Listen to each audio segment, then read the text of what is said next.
Ẹ jẹ́ kí á gbàdúrà. Ọlọ́run tó dá ọ̀run ayé, Ọlọ́run tó ní gbogbo agbára, Ọlọ́run tí ń jẹ́ èmi ni, Ọlọ́run tó tóbi jù, ọ̀rọ̀ tó ṣẹ̀dá ohun gbogbo tí a rí àti ohun tí a kò rí, ọ̀rọ̀ tó pilẹ̀ tó sì jẹ́ òpin, ọ̀rọ̀ tí ó sì ṣe ìdájọ́, ọ̀rọ̀ tí ò farasin, ọ̀rọ̀ tó wà ní ibi gbogbo ní ẹ̀ẹ̀kan ṣoṣo.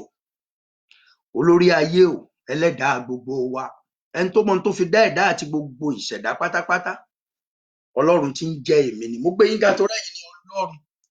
Mo gbé yín ga fún àánú tí a rí gbà ní àṣálẹ́ yìí láti wà láàyè àti láàyè. Fún àánú tá a rí gbà láti tún sọ ọ̀rọ̀ yín fún aráyé lórúkọ Jésù. Olúwa gba ọpẹ́ wa. Ẹni tó pa wá mọ́ ti ilé tó pa wá mọ́ ti ìlú àti orílẹ̀-èdè. Ẹni tí ẹ̀rí rẹ̀ ò di asán, ẹni tí ọ̀rọ̀ rẹ̀ ò yẹ̀, ẹni tí òtítọ́ rẹ̀ dúró láéláé lórúkọ Jésù. Gba ọpẹ́ wa. Bàbá mi, lónìí lórúkọ Jésù ẹ sọ̀kalẹ̀ wá. Agbára yín ní orúkọ ńlá Jésù Kristi kó farahàn. Ẹ̀jẹ̀ ọ̀dọ́ àgùntàn kó la ayé já. Ọwọ́ gíga Ọlọ́run kó de èṣù nígbèkùn lórúkọ Jésù. Gbogbo àmì àìsàn ipá òkùnkùn, gbogbo ẹ̀rù àìsàn, gbogbo àjàkálẹ̀ àrùn ní orúkọ Olúwa wa Jésù Kristi kẹ́ wà ní dídè o. Kí iná Ọlọ́run kó jó àìsàn run, kó jó ikú run, kó jó ẹ̀rù run. Kí ìfẹ́ Olúwa kó ṣẹlẹ̀ ayé. Kí á mú èṣù wálẹ̀ ní ibi gíga nì. Kí ìjọba Jésù lórúkọ Jésù Kristi kó ṣe àkóso. Ògo ni fún orúkọ rẹ̀. Jésù Olúwa wa. Mo kí yín lẹ́ẹ̀kan sí lónìí lórúkọ Olúwa wa Jésù. Mo dúpẹ́ fún àánú tí gbogbo wa rí gbà láti jẹ́ ọ̀kan nínú alààyè. Mo dúpẹ́ fún oore ọ̀fẹ́ tá a rí gbà lẹ́ẹ̀kan sí lónìí. Mo gbàdúrà pé Ọlọ́run wà pẹ̀lú wa, Ọlọ́run ò ní fi wá sílẹ̀. Bí ìgbà méjì àbí bí ọ̀sẹ̀ méjì mo bá wa sọ̀rọ̀ lórí tó ń ṣẹlẹ̀ lọ́wọ́lọ́wọ́ lé ayé àtẹ̀rù tó wà káàkiri ìlú àti orílẹ̀-èdè àti tó lè jẹ́ ẹ̀rù ẹnìkọ̀ọ̀kan. Lí òní mi ò ní sọ̀rọ̀ lórí ẹ̀ rárá púpọ̀. Màá bá yín sọ̀rọ̀ míì tí Ọlọ́run bá mi sọ ni. Ṣùgbọ́n mo lè sọ fún yín dáadáa pé ẹ má gbàgbé pé mo ní àkókò bí èyí. Ẹ má bẹ̀rù ikú, ẹ má bẹ̀rù èṣù. Ọlọ́run ní kẹ́ ẹ bẹ̀rù torí tí a bá bẹ̀rù ní ń pa ni. Mo dẹ̀ sọ ní jọjọ wípé Ọlọ́run yín ni kẹ́ ẹ máa wò. Ó ní Ọlọ́run ẹlẹ́dàá, ó ní alágbára. Bíbélì ní bá tilẹ̀ dẹrù wòrù, Ọlọ́run náà ní ìgbàlà wa. Ọlọ́run ní agbára lórí ohun gbogbo. Bíbélì pé lọ́dọ̀ Ọlọ́run ní ìdáríjì ẹ̀ṣẹ̀ wà kí gbogbo ayé kó lè máa bẹ̀rù rẹ̀. So Ọlọ́run ní kẹ́ ẹ máa wò, a kì yóò ṣí yín nídìí àbí ṣí yín nípò. Ní èní mo kàn máa sọ fún yín pé kò ní mú yín. Ní àkókò bí èyí mo rí àṣírí ẹ̀mí yẹn púpọ̀. N tó máa ń ṣe ni pé a kọ́kọ́ sọ èèyàn di àìmọ́. A wá rí ibi gbin oró ẹ̀ sínú ara ènìyàn. Èmi ò mọ tó lóyìnbó lè pé àbí tí ẹlòmíràn lè pé àwọn onímọ̀ ìjìnlẹ̀, ṣùgbọ́n màá ń sọ ọ̀rọ̀ ẹ̀mí torí ẹ̀mí la fi dá ọ̀run àti ayé. À ń sọ ọ̀rọ̀ ẹ̀mí torí ẹ̀mí ló ní àṣírí àti ìjìnlẹ̀. Ẹ̀mí la fi dá ohun gbogbo. Bíbélì pé à ń sọ̀rọ̀ ọgbọ́n níwájú àwọn ẹni tí ò yéyé. So ọ̀rọ̀ ẹ̀mí ni mò ń sọ yìí tá a fi dá ìmọ̀, tá a fi dá ọgbọ́n. Ẹ̀mí lórí ìdí, lórí ìbẹ̀rẹ̀, lórí òpin. Ẹ̀mí ni ó ṣèdájọ́, ẹ̀mí ni ọ̀rọ̀. Gbogbo ìmọ̀ òyìnbó, ìmọ̀ àwọn dókítà, ìmọ̀ àwọn ọlọ́gbọ́n ayé, ìmọ̀ ni kì í ṣe ẹ̀mí.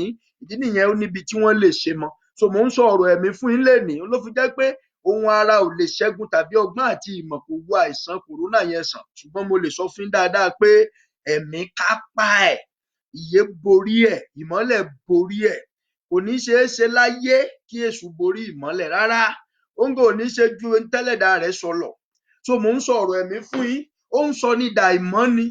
Àwọn tó ti ṣẹlẹ̀ sí tí mo gbàdúrà fún, mo rí pé á sọ wọ́n di àìmọ́, á sọ wọ́n di èrí. Mo rí ìran kan sí ẹnìkan kó tó ṣe é. Mo dédé rí i pé wọ́n sọ àwọ̀tẹ́lẹ̀ rẹ̀ di àìmọ́. Nínú ìran yẹn mo wá rí i pé mo mú àwọ̀tẹ́lẹ̀ yẹn mo fọ̀ ọ́. Ìgbà tí mo wá fọ̀, mo wá sá, mo wá ń sọ fún un pé ó ṣeé ṣe kéwu kan dé o. Ṣùgbọ́n má bẹ̀rù, Ọlọ́run ti ṣẹ́gun yẹn. Ó tún fẹ́ ṣẹlẹ̀ sọ́mọdé kan tí mo rí.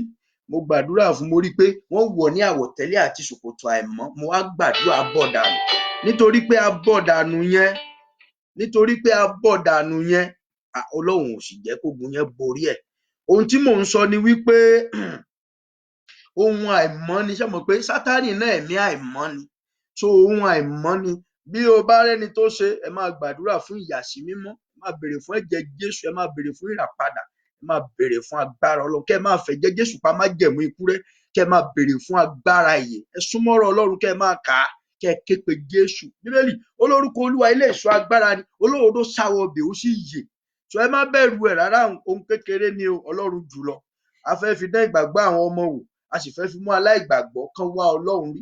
A fẹ́ fi sọ agbára ayé kalẹ̀ kí wọ́n lè mọ̀ wípé Ọlọ́run nìkan ni alágbára. So kì í ṣe ní tá à ń bẹ̀rù rárá. Lónìí mo fẹ́ bá yín sọ̀rọ̀ nípa ilé kan. I want to talk to you about the temple. Mo fẹ́ bá yín sọ̀rọ̀ nípa ilé ẹ̀mí wà, ilé ara wà. Mo fẹ́ bá yín sọ̀rọ̀ nípa ilé. I will call it the temple of God. The temple. So it could be of God, of which I want to talk about the temple of God today. At the same time, a temple could be a temple of anything. So what I'm saying is, but I do really want to talk about the temple today. The temple. Ilé. Ẹ rí i pé a máa ń kọ́ ilé láti gbé ilé ni. A máa ń kọ́ ilé pé kí a lè máa gbé ibẹ̀. Wọn kì í kọ́ ilé láìṣe pé nǹkan kan fẹ́ máa gbé ibẹ̀, ènìyàn fẹ́ máa gbé ibẹ̀, àbí a fẹ́ kó nǹkan kan pamọ́ síbẹ̀. So tí bí àwọn olóyìnbó ṣe túmọ̀ rẹ̀, ó ní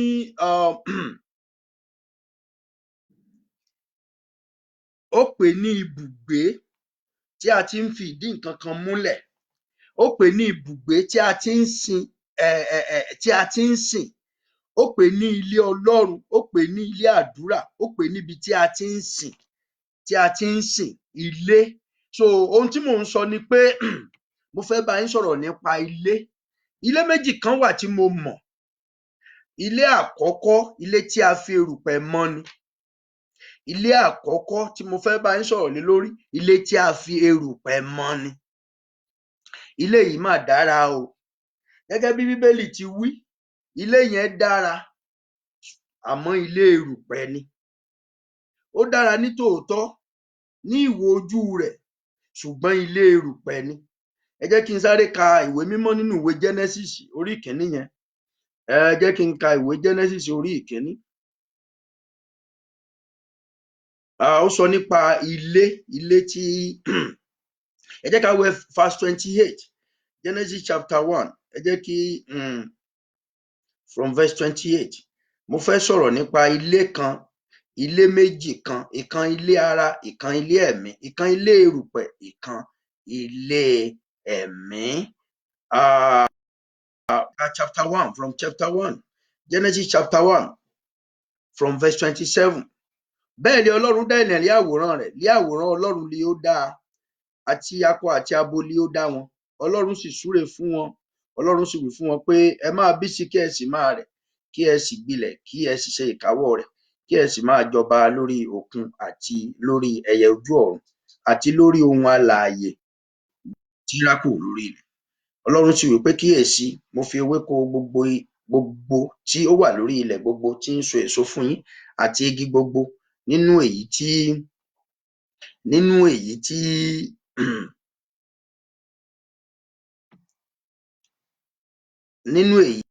igi eléso tí ń so, èyí yóò sì máa ṣe oúnjẹ fún yín, àti fún gbogbo ẹranko ilẹ̀, àti fún gbogbo ẹyẹ ojú ọ̀run. Èyí ni ìṣẹ̀dá àkọ́kọ́ tí a dá, Ádámù àkọ́kọ́. Ádámù àkọ́kọ́, ìṣẹ̀dá àkọ́kọ́ tí a dá, òun ni ẹni tí a fi erùpẹ̀ mọ́. Bíbélì pé Ọlọ́run fi erùpẹ̀ mọ́, ó wá mí èémí sí pé kó lè di alààyè.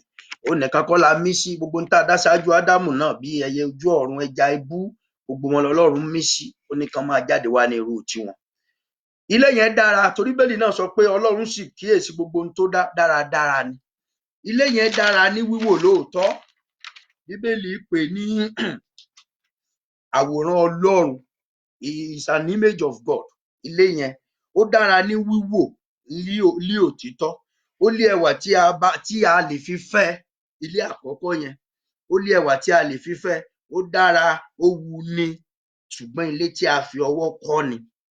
Bíbélì pé Ọlọ́run fi erùpẹ̀ dá wọn, ó fi erùpẹ̀ mọ́ wọn. Lóòótọ́ ó mí sí wọn, ó mí èémí yè sí wọn, ṣùgbọ́n ilé erùpẹ̀ ni.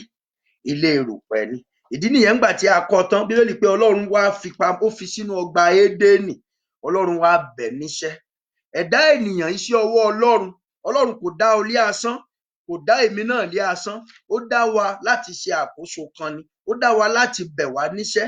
Ó dá wa láti rán wa níṣẹ́. Ó dá wa láti fi ohun kan sí ìkáwọ́ wa ni.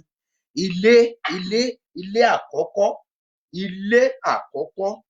ilé erùpẹ̀. Àkókò agbára. Mo fẹ́ kó yé yín lóòótọ́ pé Ọlọ́run dá wa lé àwòrán ara rẹ̀. Mo fẹ́ kó yé yín ní òtítọ́ wípé lóòótọ́ lọ́lọ́run fẹ́ ènìyàn ló fi dá wọn ní àwòrán rẹ̀. Ó sì ṣe ìṣẹ̀dá rẹ̀ pé Ọlọ́run súre fún wọn. Ọlọ́run súre fún wọn. Ó súre fún Ádámù. Ó tún ran Ádámù lọ́wọ́, ó mí sí i láti dá ẹ̀dá kan láti inú ara rẹ̀ tó pè ní Éfà. Àkókò agbára. Ṣùgbọ́n Ọlọ́run kò ṣàì fún ní ìlànà tí ó tọ̀. Ọlọ́run kò ṣàì fún ní ọ̀rọ̀ wípé nínú ọgbà yìí o, igi 3 ló wà níbẹ̀ o. Ó sì sọ fún pé máa ṣe èyí, má ṣe èyí. Ṣùgbọ́n ó nira fún ilé tí a fọwọ́ mọ láti kíyèsí òtítọ́. Ó nira fún ilé tí a fọwọ́ mọ láti gbọ́ràn. Ó nira fún ilé tí a fọwọ́ mọ láti lè kíyèsí ipa ọ̀nà tọlọ́run. Bíbélì pé olúkúlùkù wá ọ̀nà ti ara rẹ̀, wọn kò wá Olúwa. Ilé tí a fọwọ́ mọ, ẹ̀dá erùpẹ̀ lásán. Ó nira fún láti bẹ̀rù Ọlọ́run. Ó nira fún láti kíyèsí Ọlọ́run. Ó nira fún láti gbọ́ràn sí Ọlọ́run. Ó nira fún láti kíyèsí ohun ẹlẹ́dàá rẹ̀. Ó nira fún ó rọrùn fún láti di ẹni ìtànjẹ. Ó rọrùn fún láti sọnù kíákíá. Ó rọrùn fún púpọ̀ láti tẹ̀lé ìfẹ́ ara àti ti ayé nítorí ó jẹ́ ilé erùpẹ̀. Irú ilé bí èyí àá wó gbẹ̀yìn. Irú ilé bí èyí ni ayé máa ń wó. Irú ilé bí èyí ni èṣù máa ń wó. Irú ilé bí èyí ni èṣù máa ń gbé. Irú ilé bí èyí ni àìsàn máa ń gbé bẹ̀. Irú ilé bẹ́ẹ̀ ni kì í dúró láéláé nítorí ilé ti ara ni, ilé tí a fi ọwọ́ kọ́ ni. Ẹ jẹ́ kí a ka ìwé mímọ́. Ẹ jẹ́ ká wo inú Bíbélì.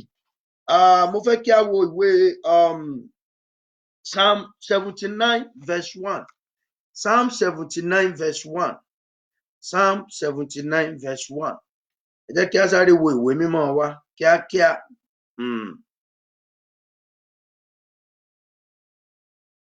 Psalm 79 verse 1.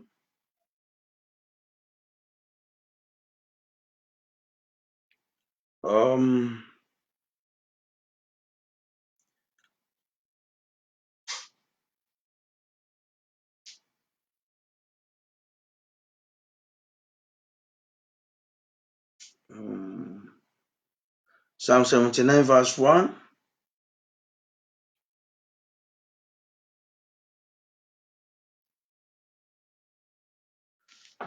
Àkókò agbára. Àkókò agbára. Psalm 79 verse 1. Mo ń bá wa sọ̀rọ̀ nípa ilé méjì kan. Mo pe ìkan ní ilé tí a fi ọwọ́ kọ́. Mo pe ìkejì ní ilé ti ẹ̀mí. Psalm 79 verse 1. I want to read for you. Yes. Psalm 79 verse 1. Ilé tí a fi ọwọ́ kọ́ yìí ó rọrùn fún èṣù láti wó. Ilé tí a fi ọwọ́ kọ́, ilé erùpẹ̀ yìí ló rọrùn fún òkùnkùn láti bàjẹ́. Ilé erùpẹ̀ yìí òun ló rọrùn fún èṣù láti máa gbé. Ilé erùpẹ̀ yìí mo fẹ́ ka verse 1 yẹn. Ó ní Ọlọ́run, àwọn kèfèrí wá sí ilẹ̀ ìní rẹ. Tẹ́ḿpìlì mímọ́ rẹ ni wọ́n sọ di èérí. Wọ́n sọ Jerúsálẹ́mù di òkìtì àlàpà. Ọlọ́run, àwọn kèfèrí wá sí ilẹ̀ ìní rẹ. Tẹ́ḿpìlì mímọ́ rẹ ni wọ́n sọ di èérí. Wọ́n sọ Jerúsálẹ́mù di òkìtì àlàpà. Àwọn kèfèrí wá sí ilẹ̀ ìní rẹ̀. Wọ́n sì wọ tẹ́ḿpìlì nì. Wọ́n sọ di èérí nítorí wọ́n ráàyè wọbẹ̀. Ó ní mò ń sọ ìwọ́rù kòrónà yìí náà. Ọgbọ́n tó máa ń dá ni pé ó máa ń sọ ni di àìmọ́ nínú ẹ̀mí. Tó bá ti wá sọ ni di àìmọ́ yẹn, á gbin oró ikú síbẹ̀. Tí èèyàn ò bá ní agbára Ọlọ́run tó, tí èèyàn ò bá gbàdúrà dáadáa tó, kì í ṣe paracetamol àti kókódámọ̀ ló máa wò sàn o. kò sí oògùn, kò sí abẹ́rẹ́ rẹ̀. Nítorí Sátánì ó máa ń dù láti lọ sí ilẹ̀ ní Ọlọ́run. Àwọn èèyàn búburú máa ń dù láti lọ sí ilẹ̀ ní Ọlọ́run. Òkùnkùn máa ń dù láti lọ sí ilẹ̀ ní Ọlọ́run. Kìkì pé kí wọ́n lè sọ di àìmọ́, kìkì pé kí wọ́n lè bà á jẹ́, kìkì pé kí ó lè wo àkókò agbára. Mo ń bá yín sọ̀rọ̀ nípa ilé méjì kan. Mo pe ilé àkọ́kọ́ ní ilé erùpẹ̀. Mo pe ilé àkọ́kọ́ ní ilé tí a fọwọ́ kọ́. Mo pe ilé àkọ́kọ́, mo pè é ní ilé ó dára ní wíwò. Ó wù ní láti rí lóòótọ́, ṣùgbọ́n kíyèsí ilé yìí ó lẹ́wà tí a bá fi fẹ́ lóòótọ́, ṣùgbọ́n ilé yìí kì í gbọ́ràn. Ilé yìí a máa tẹ̀ sí ìfẹ́ ti ara rẹ̀. Ilé yìí a máa lépa ohun ayé ju ti ọ̀run lọ. Ilé yìí kíyèsí ó rọrùn fún láti ṣe àìgbọràn. Ilé yìí ó rọrùn fún èṣù láti máa gbébẹ̀. Ìyẹn ni ìgbà tí a dá èmi àti ìwọ, tí a fi erùpẹ̀ mọ́ wá, tí a sì jẹ́ ènìyàn síbẹ̀. Gbogbo ẹ̀dá tó bá ti wà nínú ẹran ara, gbogbo ẹ̀dá tí ohun Ọlọ́run ò bá ti wù, tó bá ti jẹ́ ohun ara ló máa ń wù, tó jẹ́ ohun ayé nìkan ló máa ń lépa. Gbogbo iṣẹ́ ọwọ́ Ọlọ́run ẹ̀dá ènìyàn tí ó bá ti jẹ́ wípé kò sí ìfẹ́ Ọlọ́run nínú ẹ̀, tí ọ̀rọ̀ Ọlọ́run ò yè nínú ẹ̀, tí ọ̀rọ̀ Ọlọ́run ò máa gbénú ẹ̀, tí kò ní ẹ̀mí Ọlọ́run nínú rẹ̀. Ádámù àkọ́kọ́, Ádámù erùpẹ̀, ilé tí a fi ọwọ́ kọ́ ni. Ẹ jẹ́ kí n kàwé Gálátíà fún yín. Ìwé Gálátíà orí 5, mo fẹ́ kí ẹ wo ilé yẹn tí mò ń sọ. Ìwé Gálátíà orí 5 ẹsẹ̀ 1. Ilé tí a fi ọwọ́ kọ́, ilé erùpẹ̀, ilé tí a fi ọwọ́ kọ́, ilé tí èṣù lágbára lé lórí, ilé tí òkùnkùn ní agbára lé lórí, ilé tí ọ̀tá lè bì wó, ilé tí ọ̀tá lè bì wó. Mo fẹ́ ka ìwé Gálátíà fún orí 5, Galatians chapter 5 from verse 19. Galatians chapter 5 from verse 19. Ilé tí a fi ọwọ́ kọ́, ilé erùpẹ̀, ilé tí a fi ọwọ́ kọ́. Ẹ jẹ́ ká wo ẹsẹ̀ 19, Galatians chapter 5 from verse 19. Mo ń fi ilé kan hàn yín, mo fẹ́ kí ẹ kíyèsí. Mo fẹ́ kà á láti bí ń sìn. Ǹjẹ́ àwọn iṣẹ́ ti ara farahàn, tí í ṣe ìwọ̀nyí: panṣágà, àgbèrè, ìwà èérí, wọ̀bìà, ìbọ̀rìṣà, oṣó, ìríra, ìjà, ìlara, ìbínú, asọ̀, ìṣọ̀tẹ̀, àdámọ̀, àrankàn, ìpànìyàn, ìmọtípara, ìréde òru àti irú wọn nì. Àwọn ohun tí mò ń wí fún yín tẹ́lẹ̀, gẹ́gẹ́ bí mo ti wí fún yín tẹ́lẹ̀ rí pé àwọn tí ń ṣe nǹkan báwọn nì kì yóò jogún ìjọba Ọlọ́run. Ilé ti ara, ilé tí a fi ọwọ́ kọ́, ó lẹ́wà bí a bá rí. Ènìyàn ni ó ní ẹwà tó lè fi wuni, ó dára ní wíwò ojú, nítorí ilé tí Ọlọ́run fọwọ́ ara ẹ̀ kọ́ ni. Ṣùgbọ́n ewu ilé yìí ni pé kíyèsí, a máa wá ìfẹ́ ti ara rẹ̀. Ilé yìí kì í gbọ́ràn sí Ọlọ́run. Ilé yìí kì í tẹ̀lé ìlànà ti Ọlọ́run. Ilé yìí ó máa ń ti ẹ̀bi tiẹ̀ sórí ẹlòmíràn ni. Ó ní lọ́jọ́ Ádámù, ó wá ṣe yìí, ó ní kì í ṣe aya tí ìwọ fi fún mi ni. Ìdí nìyẹn tógun fi borí ẹ̀. Ó ní lọ́jọ́ Ádámù tí Ọlọ́run dá, tó fún ní ìlànà, ó kọ́ ní ìfẹ́ rẹ̀, ó fún ní ọ̀rọ̀ rẹ̀, ṣùgbọ́n nígbà tí ewu dé kò rántí. Ó ní lọ́jọ́ Ádámù tí ó gba ọ̀rọ̀ lọ́wọ́ Ọlọ́run, ilé erùpẹ̀, ilé tí èṣù lágbára lé lórí, tí àìsàn lágbára lé lórí, ilé tí a bì wó, èṣù lè bí wó, Ọlọ́run lè bí wó, ìjì lè bí wó, àìsàn lè bí wó, ikú lè bí wó, nítorí ilé ara ni, ilé erùpẹ̀ ni. Ibẹ̀ lẹ ti máa rí gbogbo ohun tí mo kà yẹn: ìbọ̀rìṣà, oṣó, ìríra, ìjà, àrankàn, àdámọ̀, ìmọtípara, ìréde òru. Ẹlòmíà ní ayé lòun jẹ. Kíyèsí, o mọ̀ ni. Gbogbo ibikíbi tí àìmọ́ bá ti wà, gbogbo ibikíbi tí ẹ̀ṣẹ̀ bá ti ráyè, ilé tí a lè wó ni. Bí èṣù ò wó, bí òkùnkùn ò wó, ilé tí Ọlọ́run ó wó padà ni. Ilé ẹran ara, ilé tí a fi erùpẹ̀ mọ́, kì í ṣe ibi tí Ọlọ́run ń gbé. kì í ṣe ibi tí Ọlọ́run ń gbé. Ó ní mo kà fún yín yẹn, ó sọ láti verse 19. Ǹjẹ́ àwọn iṣẹ́ ti ara farahàn tí ṣe wọ̀nyí: panṣágà, àgbèrè, ìwà eríwọ̀bìà, ìbọ̀rìṣà, oṣó, ìríra, ìjà, ìlara, ìbínú, asọ̀, ìṣọ̀tẹ̀, àdámọ̀, àrankàn, ìpànìyàn, ìmọtípara, ìréde òru àti irú wọn ni àwọn ohun tí mò ń wí fún yín tẹ́lẹ̀. Gẹ́gẹ́ bí mo ti wí fún yín tẹ́lẹ̀ rí pé àwọn tí ń ṣe nǹkan báwọn ni kì yóò jogún ìjọba Ọlọ́run. Wọn ò ní rí ìjọba Ọlọ́run. Wọn ò ní gbé ìjọba Ọlọ́run. Kí ni wọ́n ń pè ní ìjọba Ọlọ́run? Ibi tí Ọlọ́run ti jọba, ibi tí Ọlọ́run ti ń ṣe àkóso, ibi tí a ti ń ṣe ìfẹ́ Ọlọ́run, ibi tí wọ́n ti gba òtítọ́ gbọ́, ibi tí ògo àti ọlá ń gbé, ibi tí òdodo wà, ibi tí kò ti kú, tí kò ti ṣe àfi àkókò sílẹ̀. Ẹnikẹ́ni èyí bá gbé ìṣẹ̀dá rẹ̀ rèé kò lè rí ìjọba Ọlọ́run. Mo ń sọ nípa ilé ẹni fún yín tí kò wu Ọlọ́run, ilé tí èṣù lè wó, ilé tí ikú lè wó, ilé tí òkùnkùn lè wó. Ẹ jẹ́ kí n ka ìwé Àìsáyà fún yín, Isaiah chapter 44, àkókò agbára, verse 28. Àkókò agbára, àkókò agbára. Mo fẹ́ kí èmi àti yín kíyèsí nírú àkókò bí èyí, bí èmi àti yín bá rí òdodo, bí èmi àti yín bá gba òtítọ́ gbọ́, bí èmi àti yín bá wá Ọlọ́run, bí èmi àti yín bá mọ Ọlọ́run, bí a ó bá kíyèsí Ọlọ́run, ẹ jọ̀ọ́, Ọlọ́run ó máa gbénú ẹ̀dá wa. Bí Ọlọ́run bá ti ń gbébẹ̀, kò sí èṣù, kò sí ayé èyí tó lè wó ilé yẹn, torí ilé Ọlọ́run ni. Àkókò agbára, Isaiah chapter 44 verse 28. Isaiah 44, 28. Ẹ jẹ́ kí n kà á fún yín. Tí ó wí ní ti Kristi pé olùṣọ́ àgùntàn mi yóò sì mú gbogbo ìfẹ́ mi ṣẹ.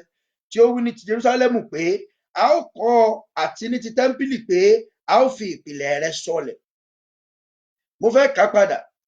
That set of tí ó wí ní ti Kristi pé, Yorùbá ni mò ń kà, olùṣọ́ àgùntàn mi nì yóò sì mú gbogbo ìfẹ́ mi ṣẹ. Tí ó wí ní ti Jerúsálẹ́mù pé a ó kọ́ ọ, àti ní tẹ́ḿpìlì pé a ó fi ìpìlẹ̀ rẹ̀ sọlẹ̀. Ìwé Àìsáyà nìyẹn. Ẹ jẹ́ kí n ka Isaiah chapter 6 verse 1. Isaiah chapter 6 verse 1. Àkókò agbára, àkókò agbára. Isaiah chapter 6 verse 1. Mo ń sọ nípa ti ilé, ti ilé.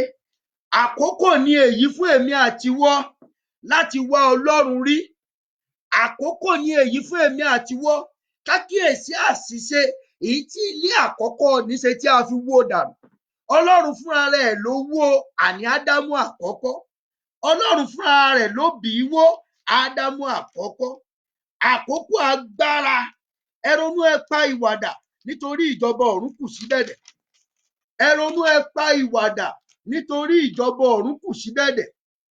Bí ilé ẹnì tí í ṣe àgọ́ rẹ, bí ilé ẹnì tí í ṣe ẹ̀dá rẹ, tí ó bá ti jẹ́ ti erùpẹ̀ ni, a ó padà wó. Àìsàn ó jogún bẹ̀. Tí ó bá ti jẹ́ ti erùpẹ̀ ni, ọ̀tá ó ṣẹ́gun bẹ̀, ọ̀tá ó máa gbé ibẹ̀, nítorí kì í ṣe ilé tí Ọlọ́run ń gbé. Ẹ ronú, ẹ pa ìwàdà nítorí ìjọba ọ̀run kù sí dẹ̀dẹ̀. Àkókò agbára. Bí àgọ́ rẹ bá jẹ́ ilé ti ẹ̀mí, bí àgọ́ rẹ bá jẹ́ ilé ti Ọlọ́run, bí àgọ́ rẹ bí ó bá jẹ́ ilé tí ìyè ń gbé, tí ó bá jẹ́ ilé tí Jésù ń gbé, kò sí àìsàn tí ó pa á, kò sí àìsàn tí ó wọ bẹ̀, kò sí èṣù, kò sí òkùnkùn tí ó wọ ibẹ̀ rárá. Ilé, ṣé ilé ẹ̀mí ni àgọ́ rẹ àbí ilé ara? Ṣé ilé erùpẹ̀ ni àbí ilé ti ẹ̀mí? Ẹ jẹ́ kí n ka Galatians chapter 5 yẹn from verse 20-21. Mo fẹ́ kẹ́ ẹ rí ilé ẹ̀mí níbẹ̀ pẹ̀lú. Galatians chapter 5 from verse 20-21. Mo fẹ́ kí ẹ wo ilé ẹ̀mí. Galatians chapter 5. Àkókò agbára, àkókò agbára. Èmi àti yín ní í ṣe ká ronú pa ìwàdà. Èmi àti yín ní í ṣe ká wá Ọlọ́run rí. Èmi àti yín ní í ṣe ká jọ̀wọ́ àgọ́ wa fún Ọlọ́run. Ní í ṣe lójú Kristi, ká kíyèsí ohun Ọlọ́run, ká fààyè gba Ọlọ́run láti máa gbénú àgọ́ wa. Àkókò agbára, ìwé Gálátíà orí ìkarùn-ún, mo fẹ́ kà á, mo fẹ́ kẹ́ ẹ wo ilé ti ẹ̀mí níbẹ̀. Galatians chapter 5 from verse 20. From verse 21. You have read that. Ẹ jẹ́ kí n kà láti 22. Ṣùgbọ́n èso ti ẹ̀mí ni ìfẹ́, ayọ̀, àlàáfíà, ìpamọ́ra, ìwà pẹ̀lẹ́, ìṣoore, ìgbàgbọ́, ìwà tútù àti ìkóraẹni níjàánu. Òfin kan kò lòdì sí irú wọn ni. Àwọn tí ṣe ti Kristi Jésù ti kan ara mọ́ àgbélébù tí òun ti ìfẹ́ àti ìfẹ́kúfẹ̀ẹ́ rẹ̀. Bí àwa bá wà láàyè sípa ti ẹ̀mí, ẹ jẹ́ kí a sì máa rìn nípa ti ẹ̀mí. Ẹ má ṣe jẹ́ kí a máa ṣògo asán, kí a sì máa mú ọmọnìkejì wa bínú, kí a máa ṣe ìlara ọmọnìkejì wa. Ilé ti ẹ̀mí. Mo sọ fún yín lákọ̀ọ́kọ́, ilé ti ara, níbi tí ikú lè máa gbé. Ilé ti ara, níbi tí àìsàn lè máa gbé. Ilé ti ara, níbi tí oṣó tí àjẹ́ tí òkùnkùn lè máa gbé. Ilé ti ara, níbi tí ọfà àìsàn lè wọ̀. Ilé ti ara, níbi tí ọfà òkùnkùn lè ríbi dúró sí. Ibẹ̀ ni ibi ń gbé, ibẹ̀ ni ìpọ́njú ń gbé, ibẹ̀ ni èṣù ń wọ̀. Ilé ti ara, ilé tó dára ní wíwò ní lóòótọ́, ilé tí ó máa ń wuni ni, ilé èyí tí a máa ń fẹ́ gbé, ṣùgbọ́n ṣe ni láàánú pé ilé yìí kì í wá ìfẹ́ Ọlọ́run, ilé yìí kì í bẹ̀rù Ọlọ́run, ilé yìí kì í kíyèsí òtítọ́, ilé yìí máa ń tẹ̀lé ọ̀nà ara rẹ̀, ilé yìí kì í gbọ́ràn. Ibẹ̀ lẹ ti máa rí panṣágà, lẹ ti máa rí àgbèrè, ìwà èérí, ìrunú, ìjà, àrankàn, àdámọ̀, ìmọtípara, ìréde òru, oṣó àti gbogbo ìwà ẹran ara. Irú ilé bẹ́ẹ̀ ni èṣù ń ṣẹ́gun. Irú ilé bẹ́ẹ̀ ni òkùnkùn ń gbé. Irú ilé bẹ́ẹ̀ ni èṣù ń wó. Irú ilé bẹ́ẹ̀ pẹ̀lú Ọlọ́run a máa wó o. Torí kò sí ní tí Ọlọ́run fẹ́ fi ilé erùpẹ̀ ṣe. Kò sí ní tí Ọlọ́run fẹ́ fi ilé ti ara ṣe. Kò sí ní tí Ọlọ́run fẹ́ fi ilé òkùnkùn ṣe. Ṣùgbọ́n ilé ti Ọlọ́run. Ẹ ronú, ẹ pa ìwàdà. Èmi àti yín, àkókò ní kí á jọ̀wọ́ fún Ọlọ́run, kí Ọlọ́run kó lè gbé inú ayé wa, kó lè gbé inú wa. Ilé ti erùpẹ̀ àti ilé ti ẹ̀mí. Ilé ti erùpẹ̀ àti ilé ti ẹ̀mí. Ilé ti erùpẹ̀ ni èṣù máa ń gbé. Ẹ jẹ́ kí n ka ìwé Mátíù orí 4 fún ẹsẹ̀ 5. Matthew chapter 4 from verse 5. Matthew chapter 4. Matthew chapter 4. Sátánì lo ọgbọ́n kan púpọ̀ láti lè dù bóyá òun lè sọ àgọ́ Jésù, òun lè sọ di bí àgọ́ Ádámù, bóyá òun lè rí ibẹ̀ gbé. Ẹ jẹ́ kí n kà àwọn tí èṣù pinnu láti ṣe. Ẹ jẹ́ kí n kà láti ẹsẹ̀ 4. Nígbà náà ni èṣù gbé e lọ sí ìlú mímọ́ nì. Ó gbé e lé ṣóńṣó tẹ́ḿpìlì. Ó sì wí fún un pé, bí ìwọ bá ṣe ọmọ Ọlọ́run, bẹ́ sílẹ̀ fún ara rẹ̀. Asá àti kọ̀wé rẹ̀ pé yóò pàṣẹ fún àwọn áńgẹ́lì rẹ̀ nítorí rẹ̀. Lí ọwọ́ wọn ni wọ́n ó sì gbé ọ sókè, kí ìwọ kí ó má bàa fi ẹsẹ̀ rẹ gún òkúta. Jésù sì wí fún un pé, a tún kọ wípé ìwọ kò gbọdọ̀ dán Olúwa Ọlọ́run rẹ wò. Èṣù sì gbé e lọ sí orí òkè gíga ẹ̀wẹ̀. Ó sì fi gbogbo ilẹ̀ ọba ayé àti gbogbo ògo wọn hàn. Ó sì wí fún un pé, gbogbo nǹkan wọ̀nyí ni èmi ó fi fún ọ bí ìwọ bá wólẹ̀ tí o sì forí balẹ̀ fún mi. Nígbà náà ni Jésù wí fún un pé, padà kúrò lẹ́yìn mi, Sátánì, nítorí akọ̀wé rẹ̀ pé, Olúwa Ọlọ́run rẹ ni kí ìwọ kí ó forí balẹ̀ fún, òun nìkan ṣoṣo ni kí ìwọ kí ó máa sìn. Nígbà náà ni èṣù fi sílẹ̀ lọ, sì kíyèsí, àwọn áńgẹ́lì tọ̀ ọ́ wá, wọ́n sì ń ṣe ìránṣẹ́ fún un. Jésù sì bẹ̀rẹ̀ sí wàásù. Kíyèsí, èṣù tọ̀ ọ́ wá torí pé nítòótọ́ inú ènìyàn láti bí Jésù náà. Ó wá tọ̀ ọ́ wá, ó fẹ́ gbin ẹ̀rù tiẹ̀, bó ṣe lọ́jọ́ Ádámù. Ó fẹ́ gbin ẹ̀rù tiẹ̀, ọ̀rọ̀ tiẹ̀ àti ẹ̀ṣẹ̀ tiẹ̀ sí inú rẹ̀. Ṣùgbọ́n Jésù sọ fún wípé ọmọ èèyàn wà láàyè nípa àkàrà, bí kò ṣe nípa kìkì ọ̀rọ̀ tó tẹnu Ọlọ́run jáde wá. Ẹ jọ̀ọ́, kí ni Jésù fi ṣẹ́gun níbẹ̀ yẹn? Kí ló sọ àgọ́ Jésù di ilé ẹ̀mí? Kí ló sọ àgọ́ Jésù dibi tí ìyè ń gbé? Nítorí wípé Jésù kò tẹ̀ sí ìfẹ́ èṣù bí ọjọ́ Ádámù. nítorí wípé Jésù Kristi mọ òtítọ́, nítorí wípé Jésù Kristi ní ọ̀rọ̀ Ọlọ́run tí ń gbénú rẹ̀, nítorí wípé Jésù Kristi ní òdodo Ọlọ́run. Bíbélì pé Sátánì fi sílẹ̀ lọ. Bẹ́ẹ̀ gẹ́gẹ́ ni àìsàn kòrónà, ikú, oṣó àjẹ́, àjàkálẹ̀ àrùn, ìpọ́njú kò lè gbé inú rẹ tí wọ́n fún ara rẹ ò bá ti fààyè gbà. They will first test you, they will first try you. But if you do not dance to their tune, if you do not listen to them, if you reject them and ignore them and rebuke them, they can never penetrate into you. They can never dwell in you. They can never be in you because you have rejected them.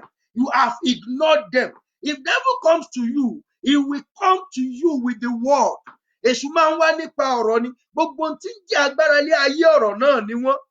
Agbára àbáláyé tẹ̀ ń wò yẹn ọ̀rọ̀ ni wọ́n ń pè ní ọ̀rọ̀ ìfẹ́, ọ̀rọ̀ asán, ọ̀rọ̀ ìgèdè. Agbára àwọn Mùsùlùmí, Kùránì náà ní ọ̀rọ̀ ni. Bíbélì náà ọ̀rọ̀ Ọlọ́run ni. Kò sí àdánwò tó máa ń dé báyàn tí kò ní jẹ́ pé nípa ọ̀rọ̀ náà ni. Ọ̀rọ̀ tó fetí gbọ́, ọ̀rọ̀ tó fojú rí, ọ̀rọ̀ tó sùn tó gbọ́, kí èṣù tó lè borí èèyàn, kí òkùnkùn tó lè pààyàn, wọ́n á kọ́kọ́ ti rìlíìsì ọ̀rọ̀ sórí ẹ̀ náà ni. Ọ̀rọ̀ náà ni. Ìgbà tí wọn ò bá gba ọ̀rọ̀ èṣù, tó ò bá gba ọ̀rọ̀ ayé, tó ò gba ìtànjẹ èṣù, tádàwọn bá fẹ́ báyàn báyìí, ó lè jáyà lèṣù máa lò fún yín, ó lè jọmọ, ó lè jẹ́ ọkọ, ó lè jẹ́ ọ̀rẹ́. Àwọn kan náà ló máa ń tànyàn sínú ibi, àwọn kan ló máa ń tànyàn sínú ẹ̀ṣẹ̀. Ọ̀dọ̀ àwọn kan náà ni ọ̀rọ̀ àti ìyànjú ti máa wá. Tó o bá ti gba ọ̀rọ̀ ara, tó o bá ti gba ọ̀rọ̀ ènìyàn, tó o bá ti gba ọ̀rọ̀ òrìṣà, tó o bá ti gba ọ̀rọ̀ ayé, kíyèsí, o ti di ilé amọ̀, o ti di ilé tí à ń wó, o ti di àgọ́ tí a lè parun, o ti fààyè gbà wọ́n nínú rẹ. Ilé ara, ilé erùpẹ̀, ilé tí a fọwọ́ mọ, ibẹ̀ ni ọ̀rọ̀ Ọlọ́run kì í ti ráyè, ibẹ̀ ni ọ̀rọ̀ Ọlọ́run kì í ríbi dúró sí. Bíbélì pé ọ̀tá ni sí Ọlọ́run. Ìwé Róòmù orí 8 yẹn, ó ní ara kì í tẹ̀ sí ìfẹ́ Ọlọ́run, kì í tẹ̀ sí, kì í gba ti ẹ̀mí. Ọ̀tá ni sí Ọlọ́run. Ẹ̀yin kì í mọ̀ ni, kí àìsàn tó wọnú ẹ, kí èṣù tó wọnú ẹ, kógun tó ráyè nínú ẹ, o ti bá fààyè gbà wọ́n ni. If you have accepted them, if you have agreed with them, if you have received them, they will surely dwell with you. If you don't receive corona, corona will never be able to dwell or stay in your life. If you don't receive the fear of the devil, before they could come to you, before they could access to your life, they must have tried you, tested you. They must have come with their deceit. Wọ́n á wá pẹ̀lú ẹ̀tàn. Kí ibi tó báyàn lé ayé, èṣù á mú ẹ̀tàn ẹ̀ṣẹ̀ wá. Ó ṣe lọ́jọ́ Ádámù, ó lọ tàn wọ́n jẹ, ẹ̀ṣẹ̀ ntọ́lọ́ ní kẹ́ ẹ má ṣe, wọ́n tẹ̀ sí ibi borí wọn. Lọ́jọ́ Jésù, devil did the same thing. He went to him and he tried him, he tested him with his own word. That is how it works. But Jesus knew the word of God. Jesus could never be deceived. Jesus could never, because he has the word in himself. He has the word within himself. He is the word of God himself.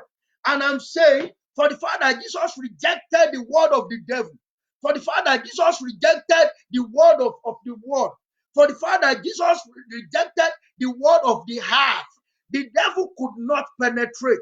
The devil could not stay in him. The devil could not go inside him.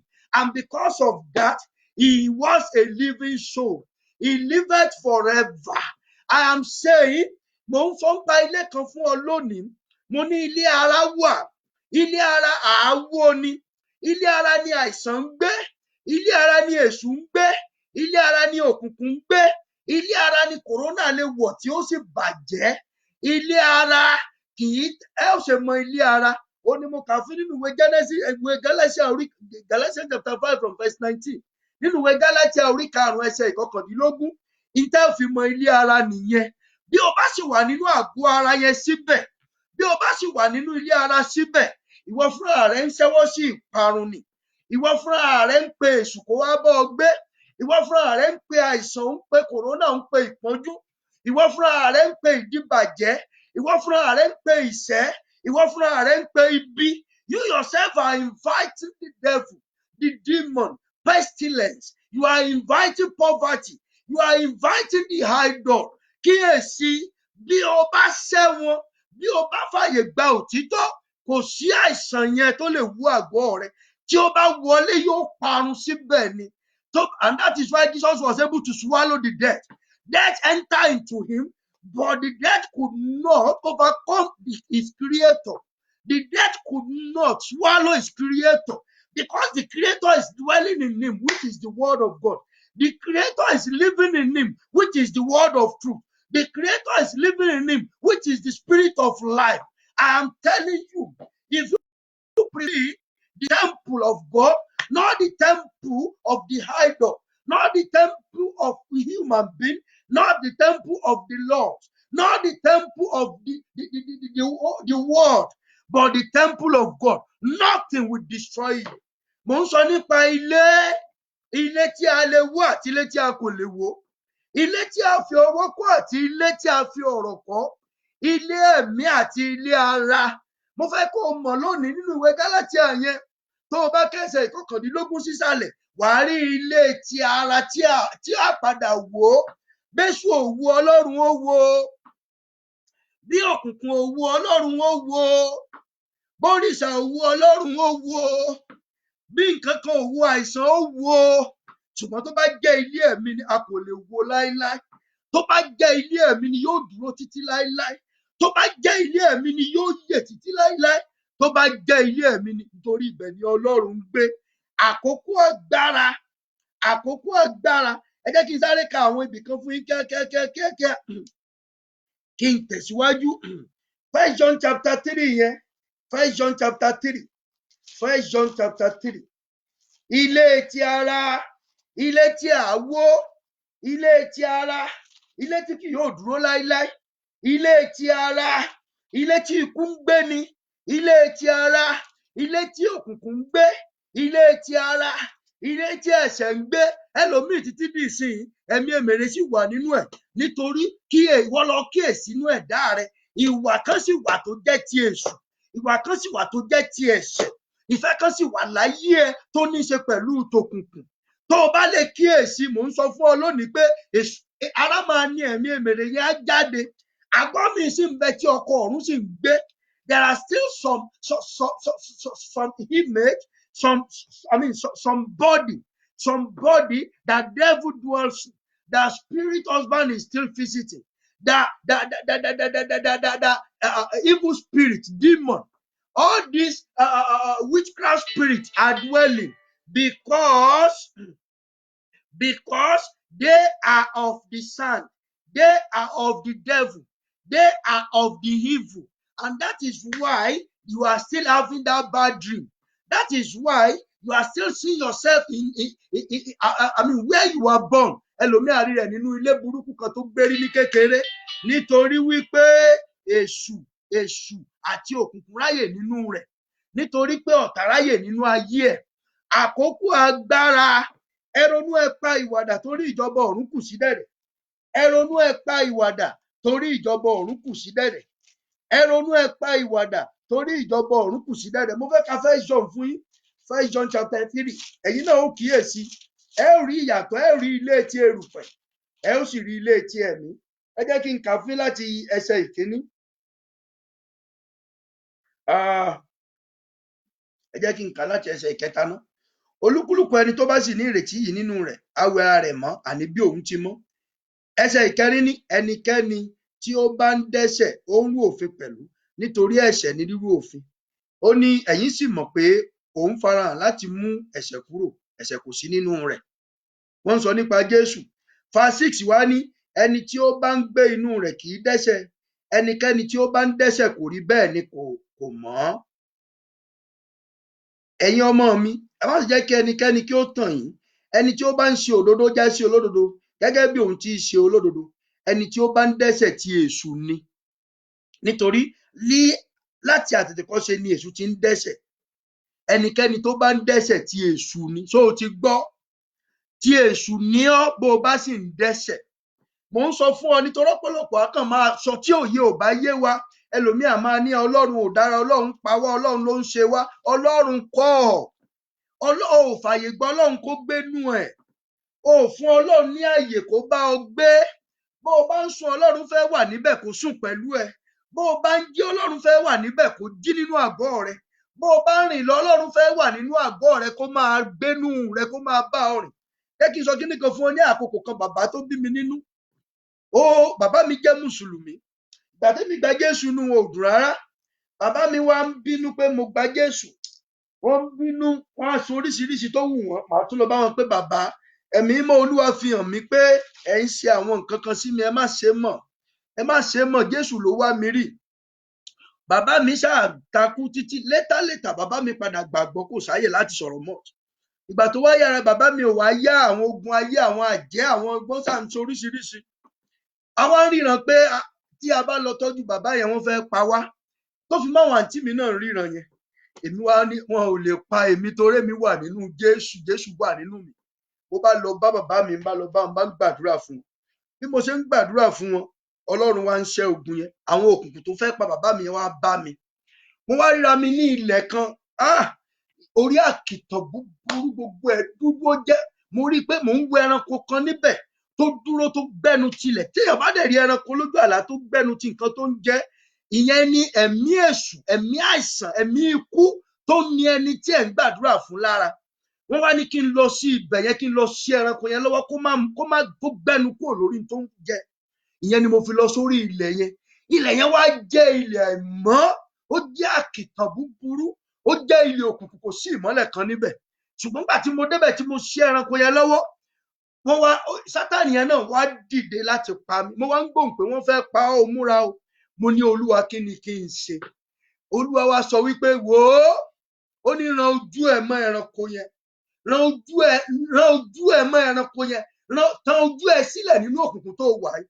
Bí mo ṣe tan ojú mi báyìí, ìmọ́lẹ̀ dẹ̀ dìde láti inú ikùn mi wá, ó dẹ̀ tàn jáde láti inú ẹyinjú mi méjèèjì. Ìmọ́lẹ̀ yẹn ló wá lọ bí iná mọ́tò méjì tó wá tàn sí gbogbo agbègbè yẹn. Ó wá tàn fún mi pé bàbá ẹ̀ máa jáde lọ. Ìmọ́lẹ̀ yẹn ó wá láti inú mi. A kì í mọ̀, ọ̀pọ̀lọpọ̀ a máa rò pé Jésù wà níbì kan, ó wà lọ́run kan. Nígbà tí Jésù ò tí ì wá sáyé nípa ẹ̀mí mímọ́, ẹ lè máa ní ó ń gbé ọ̀run. Ìwé Róòmù orí 10, ó ní ọ̀rọ̀ náà ń bẹ létí ọ̀dọ̀ rẹ, ní ẹ̀gbẹ́ ọ̀dọ̀ rẹ, ní ahọ́n rẹ. Bí o bá fẹnu ẹ jẹ́wọ́, kíyèsí, a ó gbà ọ́ là. Bíbélì wípé ọ̀rọ̀ tí mò ń sọ fún ẹ̀mí ni ìyè sí. Ó ní Jésù ní ọ̀nà, òtítọ́ àti ìyè. Kíyèsí, ìmọ́lẹ̀ yẹn ń gbénú wa. Ẹ̀mí yẹn ń gbénú yẹn tí o bá jẹ́ ilé ẹ̀mí, ìyẹn tí o bá ní ẹ̀mí mímọ́, ìyẹn tí ọ̀rọ̀ Ọlọ́run bá ń gbénú ẹ, ìyẹn tó o bá ní agbára Ọlọ́run. Ìmọ́lẹ̀ yẹn ò tíbi kankan wá láti àti inú mi lọ. Abájọ, ó ní atóbi jù ń gbénú mi. Ó lẹ́ni tí ń gbénú mi jẹ́ ẹni tí ń gbénú ayé. Abájọ, ìwé First Corinthians yẹn ní àwa ni tẹ́ḿpìlì Ọlọ́run. If you allow God in your body, if you allow the word of God in you, in your body, if you agree with the word of God, if God is dwelling in you, you are, ìwọ gan ẹni wọ́n ń pè ní ilé ẹ̀mí. Ìwọ ni ilé ẹ̀mí tí a kọ́, ibẹ̀ ni Ọlọ́run ń gbé. Ìgbà tí ìmọ́lẹ̀ yẹn jáde láti inú mi wá, gbogbo ara mi kún fún agbára àti ìyè. Kò sí agbára tó lè mú mi mọ́ nínú òkùnkùn ní ilẹ̀ níyẹn. Ẹranko yẹn, nígbà tí ìmọ́lẹ̀ yẹn bí ẹranko yẹn rádànù, gbogbo agbègbè tó ṣókùnkùn yẹn wá di ìmọ́lẹ̀. Mo wá ń gbẹ́sẹ̀, mo wá ń jáde, mo wá ń rìn kúrò ní ilẹ̀ ibi. Mo rìn kúrò. Abájọ Bíbélì pé bí mo tilẹ̀ wà ní àfonífojì òjìji ikú, ó ní èmi kì yóò bẹ̀rù nǹkan torí Ọlọ́run wà pẹ̀lú mi. If God dwells in you, if you accept the word of God and you agree with the word of God, the word of God that is dwelling in you is Jesus. The word of God that is dwelling in you is the Spirit of God. If Jesus dwells in you, kò sí ẹni tó lè wo ilé yẹn, kò sẹ́ni tó lè wo àgọ́ yẹn.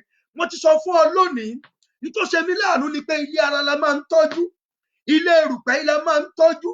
Mo fi yín wé Ádámù, ẹni àkọ́kọ́, Ádámù ẹni erùpẹ̀, Ádámù àgọ́ erùpẹ̀.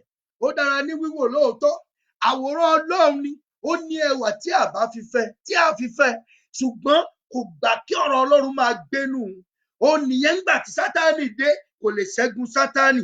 Kò gbà kí ọ̀rọ̀ Ọlọ́run gbénú. Ọ̀rọ̀ Ọlọ́run yẹn ò gbénú ìyàwó ẹ̀. Ìdí nìyẹn bẹ́sù ṣe dán wọn wò, wọ́n gba ìfẹ́ tèṣù. ilé tí a fi erùpẹ̀ kọ́ nìyẹn o. Bí èṣù ṣe dé, wọ́n ṣe ìfẹ́ ti èṣù, wọ́n tẹ̀lé ìlànà ti èṣù nítorí wọn kò mọ Ọlọ́run, wọ́n kórìíra òtítọ́, wọn kò gba òtítọ́ gbọ́. Ilé ti ara, ilé ti erùpẹ̀, ilé tí àìsàn lè wó, ilé tí kòrónà lè wó, ilé tí èṣù ń gbé, ilé tí oṣó àti àjẹ́ ń ta ọfà sí tí wọ́n lè máa gbé. Irú ilé bẹ́ẹ̀ wọ́n fi ń dájọ́, irú ilé bẹ́ẹ̀ wọ́n á máa fi ṣe pàdé. Ẹlòmíì egbò lásán lè mú kó dẹ̀ jẹ́ ojúbọ àwọn òkùnkùn ni. Ẹ máa pray fún ẹ rí pé ojúbọ nítorí pé ilé èṣù, ó ti da ilé èṣù. Gbogbo ìgbà tí à ń dẹ́ṣẹ̀, à ń pe èṣù kó wá máa gbénú àgọ́ wa ni. Gbogbo ìgbà tí a kọ ìbẹ̀rù Ọlọ́run àti ìlànà rẹ̀ sílẹ̀, à ń pe èṣù kó wá máa gbénú àgọ́ wa ni. Gbogbo ìgbà tí à ń ṣèfẹ́ ti ara tí ayé, à ń pe èṣù kó wá máa gbénú àgọ́ wa. Ilé tí ikú ń pa, ilé tí èṣù ń wó, ilé tí ayé lè borí nìyẹn. Ilé ti ara tí kì í ṣe ilé ti ẹ̀mí. Ẹ jẹ́ ká ka Bíbélì, ẹ jẹ́ ká ka 1 Corinthians chapter 3 verse 16. 1 Corinthians chapter 3 verse 16. Ẹ jẹ́ ká kà á. Àkókò agbára. Bí ọ̀rọ̀ ibà yí ọ, bí ọ̀rọ̀ ibà yè nínú rẹ, bí o bá gba ẹ̀rí òtítọ́ gbọ́, bí o bá gba ọ̀rọ̀ igbó, o ti gba ìyè. Bí o bá ní ìyè, kò sí èṣù yẹn, kò sí òkùnkùn èyí tí ó wó àgọ́ rẹ, tí ó wó ilé ẹnì tàbí tí ó pa ọrùn. Àkókò agbára. Mo fẹ́ ka ẹsẹ̀ ìkẹrìndínlógún.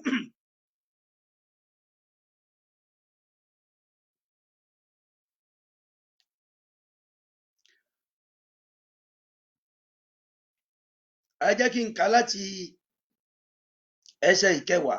Gẹ́gẹ́ bí oore ọ̀fẹ́ Ọlọ́run tí a fi fún mi bí ọlọ́gbọ́n ọ̀mọ̀lé, mo ti fi ìpìlẹ̀ sọlẹ̀, ẹlòmíràn sì ń mọ̀lé, ṣùgbọ́n kí olúkù kíyèsí ara bí ó ti ń mọ̀lé.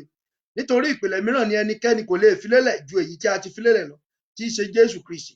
Ǹjẹ́ bí ẹnikẹ́ni bá mọ wúrà, fàdákà, òkúta iyebíye, igi, koríko, àkékù, koríko lé orí ìpìlẹ̀ yìí, iṣẹ́ olúkúlùkù ènìyàn yóò hàn, nítorí ọjọ́ náà yóò fi hàn. Nítorí pé nínú iná ni a ó fi hàn, iná náà yóò sì dán iṣẹ́ olúkúlùkù irú èyí tí í ṣe. Bí iṣẹ́ ẹnikẹ́ni tí ó ti ṣe lórí rẹ̀ bá dúró, òun ó gba èrè. Bí iṣẹ́ ẹnikẹ́ni bá jóná, òun ó pàdánù, ṣùgbọ́n òun tìkára rẹ̀ á gbàlà. Ṣùgbọ́n bí ẹni la iná kọjá, wọ́n ń sọ nípa iṣẹ́ ọwọ́ wa. Bó o bá ṣe iṣẹ́ rere, ó gba èrè. Bó o bá ṣe iṣẹ́ rere tó o sì ní ìgbàgbọ́, a ó gbà ọ́ là tó o bá kú. Ẹ̀yin kò mọ̀ pé tẹ́ḿpìlì Ọlọ́run lé ẹ̀yin ṣe, àti pé ẹ̀mí Ọlọ́run ń gbé inú yín. Bí ẹnikẹ́ni bá ba tẹ́ḿpìlì Ọlọ́run jẹ́, òun ni Ọlọ́run yóò parun. Nítorí pé mímọ́ ni tẹ́ḿpìlì Ọlọ́run. Kí ẹnikẹ́ni má ṣe tan ara rẹ̀ jẹ. Bí ẹnikẹ́ni nínú yín láyé yìí bá rò pé òun gbọ́n, ẹ jẹ́ kí ó di aṣiwèrè kí ó lè bá a gbọ́n. Nítorí ọgbọ́n ayé yìí wèrè ní lọ́dọ̀ Ọlọ́run. Nítorí a kọ pé ẹni tí ó mú àwọn ọlọ́gbọ́n nínú àrékérekè wọn. A sì tún kọ pé Olúwa mọ èrò inú àwọn ọlọ́gbọ́n pé asán ni wọ́n. Nítorí náà, kí ẹnikẹ́ni má ṣògo nínú ènìyàn, nítorí tiyín ni ohun gbogbo. Ìbáà ṣe Pọ́ọ̀lù tàbí Àpólò, tàbí Kéfà tàbí ayé, tàbí ìyè tàbí ikú, tàbí ohun sísìnyí, tàbí ohun tí ìgbà tí ń bọ̀, tiyín ni gbogbo wọn. Ẹ̀yin sì ni ti Kristi, Kristi sì ni ti Ọlọ́run. Ẹ jẹ́ kí n kàwé Jòhánù orí 5 kíákíá. Ilé ti ara àti ilé ti ẹ̀mí. Ẹ jẹ́ ká ka ìwé Jòhánù kíákíá. Àkókò agbára. Àkókò agbára. John chapter 5. The book of John chapter 5. John chapter 5. Bó bá jẹ́ èmi ni ìwọ lónìí, màá gbà pé kí Ọlọ́run kí ó wá máa gbé inú ilé mi. Màá pe Ọlọ́run wá sínú àgọ́ mi. Màá fààyè gba òtítọ́ nínú ayé mi. Ọ̀pọ̀lọpọ̀ wa la fẹ́ràn irọ́. Ọ̀pọ̀lọpọ̀ wa la fẹ́ràn ìfẹ́ ti ara. Nítorí a rò pé ó dùn, ṣùgbọ́n a kò mọ̀ pé ìparun. Bí o bá fààyè gba òtítọ́, bí o bá fààyè gba ọ̀rọ̀ Ọlọ́run, bí ọ̀rọ̀ Ọlọ́run bá ń gbénú rẹ, kíyèsí, ìyè yóò máa bá ọ gbé. Jésù yóò máa gbénú rẹ, kíyèsí, ẹnikẹ́ni kì yóò sì lè wọ àgọ́ náà. Ẹ jẹ́ kí n kà fún yín. Chapter 5, First John chapter, the Gospel according to John. Chapter 5 from verse 38. Ó ní ẹ kò sì ní ọ̀rọ̀ ẹ̀ láti máa gbé inú yín, nítorí ẹni tí ó rán òun lé ẹ̀yin kò gbàgbọ́, ẹ kò sì ní ọ̀rẹ́ láti máa gbé inú yín. Verse 39 ní ẹ̀yin ń wá inú ìwé mímọ́ nítorí ẹ̀yin rò pé nínú wọn lé ẹ̀yin ní ìyè tí kò ní ìpẹ̀kun, wọ̀nyí sì lé àwọn tí ń jẹ́rìí mi. Ẹ̀yin kò sì fẹ́ láti wá sọ́dọ̀ mi kí ẹ̀yin kí ó lè ní ìyè. Èmi kò gba ògo lọ́dọ̀ ènìyàn, ṣùgbọ́n èmi mọ̀ yín pé ẹ̀yin tìkára yín kò ní ìfẹ́ Ọlọ́run nínú yín. Èmi wá lé orúkọ bàbá mi, ẹ̀yin kò sì gbà mí. Bí ẹlòmíràn bá wá lé orúkọ ara rẹ̀, òun lé ẹ̀yin ó gbà. Ẹ̀yin ó ti ṣe lè gbàgbọ́, ẹ̀yin tí ń gba ògo lọ́dọ̀ ara yín, tí kò wá ògo tí ó ti ọ̀dọ̀ Ọlọ́run tìkára rẹ̀ wá. Kíyèsí, ó ní ẹ̀yin kò sì ní ọ̀rẹ́ láti máa gbé inú yín. Ohun tí ń jẹ́ kí èṣù ṣẹ́gun wa nìyẹn. Ohun tí ń jẹ́ kí ayé ṣẹ́gun wa nìyẹn. Ohun tí ń jẹ́ kí àìsàn kí ó ráyè gbénú wa nìyẹn. Ohun tí ń jẹ́ kí àìsàn pani nìyẹn. Nítorí a jẹ́ kí ọ̀rọ̀ Ọlọ́run máa gbénú wa. A fààyè gba ọ̀rọ̀ Ọlọ́run láti máa gbénú wa. Ilé erùpẹ̀, ilé asán, ilé erùpẹ̀, ilé ti ayé, ilé erùpẹ̀, ilé tí èṣù, tí òkùnkùn, tí ọ̀tá lè gbé ni. Ilé tí wọ́n á máa wó, ilé tí èṣù lè borí ni. Ẹ jẹ́ kí n ka 2 Corinthians chapter 6 verse 16 fún yín.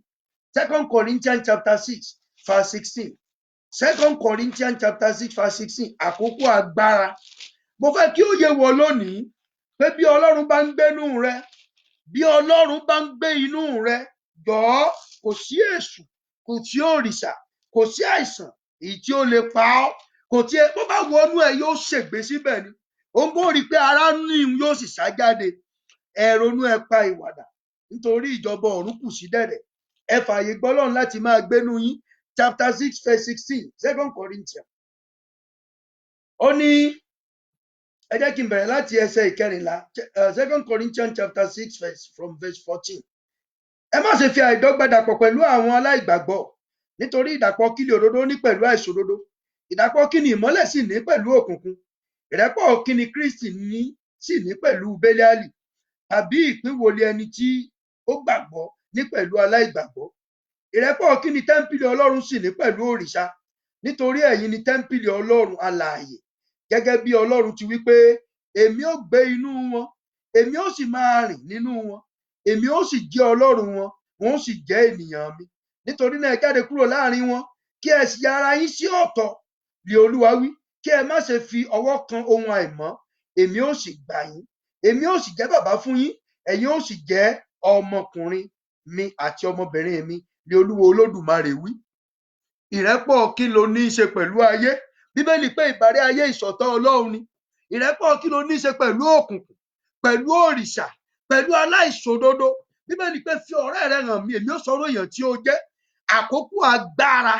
Bí o bá gbà, Ọlọ́run tó dá ayé àtọ̀run, tó ní gbogbo agbára yẹn fẹ́ máa gbénú rẹ. Mo ti sọ fún yín rí pé ọjọ́ kan Ọlọ́run pè mí. Ó ní kí n wo ọ̀run bó ṣe fẹ̀ tó, mo ní ọ̀run ìfẹ́. Ó ní kò mọ̀ gba òun.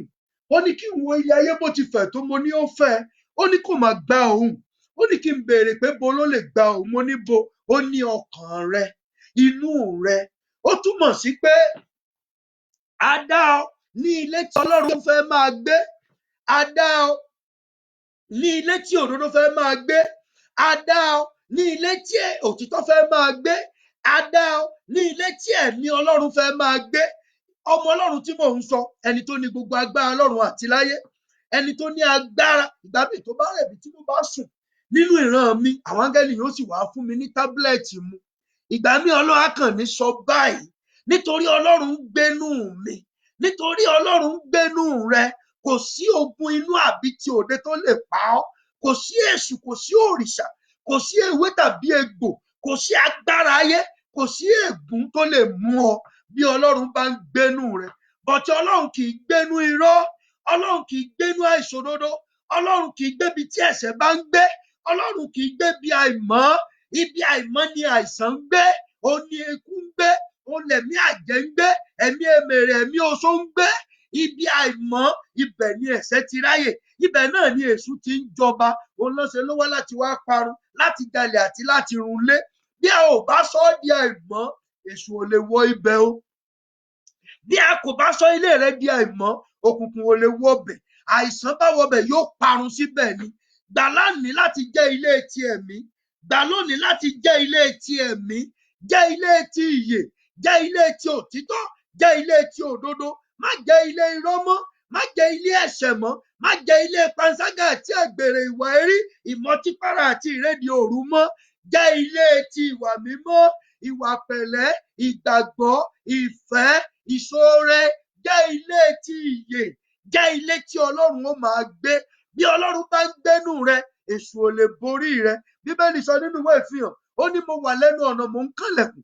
Ó ní bí o bá lè ṣílẹ̀kùn, màá bá ọ gbé. Bíbélì pé àwa ní ilé ẹ̀mí tí a kọ́. Mò ń sọ fún ọ lónìí pé a dá ọ ní àwòrán Ọlọ́run kí o lè jẹ́ ilé Ọlọ́run. A dá ọ ní àwòrán Ọlọ́run kí o lè jẹ́ ilé tí Ọlọ́run yóò máa gbé. A dá ọ ní àwòrán Ọlọ́run kí òdodo lè máa gbénú ẹ, kí agbára Ọlọ́run lè máa gbénú ẹ, kí ìyè lè máa gbénú ẹ. Ibikíbi tí ọ̀rọ̀ Ọlọ́run bá ń gbé, ẹ̀rù Ọlọ́run ó wà níbẹ̀. Ibikíbi tí ẹ̀rù Ọlọ́run bá wà níbẹ̀, ẹ̀rù kòrónà ò ní sí níbẹ̀, ẹ̀rù àìsàn ò ní sí níbẹ̀, ẹ̀rù ìparun ayé ò ní sí níbẹ̀, ẹ̀rù ikú ò ní sí níbẹ̀, ẹ̀rù ọ̀tá ò ní sí níbẹ̀, ẹ̀rù àìsàn ò ní sí níbẹ̀. Wò ó, bí ohunkóhun bá wá sí ẹ̀dá rẹ, sí àgọ́ rẹ, ó wá dán àgbàgbọ́ rẹ wò ni, kò lè pa ọ́, kò sí tí ó fi ọ́ ṣe. Ó wá dán ìgbàgbọ́ ẹ wò ni. Tó bá ti rí Ọlọ́run níbẹ̀, yóò sá jáde ni. Bí ò bá sá jáde, ó gbé mì torótorú ẹ̀, ó gbé mì tí ikú ti kú ẹ̀, tí ò sí tí ó tẹ̀yìn ẹ̀ yọ. Bẹ́ẹ̀ gẹ́gẹ́ ni mo rọ̀ ọ́ lónìí pé jọ̀wọ́ àgọ́ rẹ fún Ọlọ́run. Bíbélì pé ìwé Róòmù orí 12 ó ní ẹ fira yín fún Ọlọ́run ní ẹbọ àyè mímọ́ tó jẹ́ ìtẹ́wọ́gbà. Jọ̀wọ́ ara rẹ, jọ̀wọ́ ayé rẹ, jọ̀wọ́ ẹ̀dá rẹ, jọ̀wọ́ ọkàn rẹ fún Ọlọ́run. Jẹ́ kí Ọlọ́run máa gbé ibẹ̀. Èṣù kò ní lè borí, àìsàn kò ní lè borí, ikú kò ní lè pa ọ́. Ilé tí Ọlọ́run fẹ́ láti máa gbé. Ẹ bá wò wé 2 Thessalonians yẹn, chapter 2 from verse 4. Ó ń sọ nípa ọkùnrin ẹ̀ṣẹ̀ ẹni, èyí tó gbà láti máa gbé inú tẹ́ḿpìlì Ọlọ́run, tó takú láti máa gbébẹ̀. Ẹlẹ́ni ṣe bí tẹ́ḿpìlì Ọlọ́run ni, báwo ló ṣe débẹ̀? Bẹ́ẹ̀ ni, nítorí a tan ẹ̀dá yẹn jẹ. Ó gba ti èṣù, ó gba ti ẹ̀ṣẹ̀. Ibi tí ẹ̀ṣẹ̀ bá ti ráyè, èṣù ó wọbẹ̀, òkùnkùn ó wọbẹ̀. Kíyèsí, Bíbélì ní Ọlọ́run ò ní farahàn níbẹ̀ bí kò ṣe pé àkọ́kọ́ lé ọkùnrin ẹ̀ṣẹ̀ ẹni jáde. Bí o bá fẹ́ kí àìsàn pa ọ́, bí o kò bá fẹ́ kí ikú borí rẹ, bí o kò bá fẹ́ kó gun ayé run ọ́, bí o bá fẹ́ kí ègún ilé bàbá àti ègún ayé ó ràn ọ́, o ń láti fààyè gba Ọlọ́run. Jẹ́ kí ọkùnrin ẹ̀ṣẹ̀ ẹni jáde lónìí.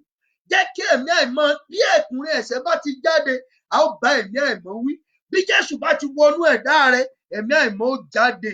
Mo ń sọ fún ọ lónìí wípé ilé tí a fi ọwọ́ kọ́, ilé ti erùpẹ̀, ilé tí a fi àìṣòdodo kọ́, ilé tí a ti fààyè gba àìṣòdodo, ilé tí a ti ń bọ òrìṣà, ilé tí a ti ń ṣe àìṣòdodo, tá a ti ń ṣe panṣágà àti àgbèrè, tó o ti ń mọtí para, tó ń rédi òru, ilé tí ẹ̀mí oṣó, ẹ̀mí àjẹ́, ẹ̀mí èmèrè ń gbé, ìyẹn kì í ṣe ilé ti ẹ̀mí Ọlọ́run, ìyẹn kì í ṣe ilé ti òdodo.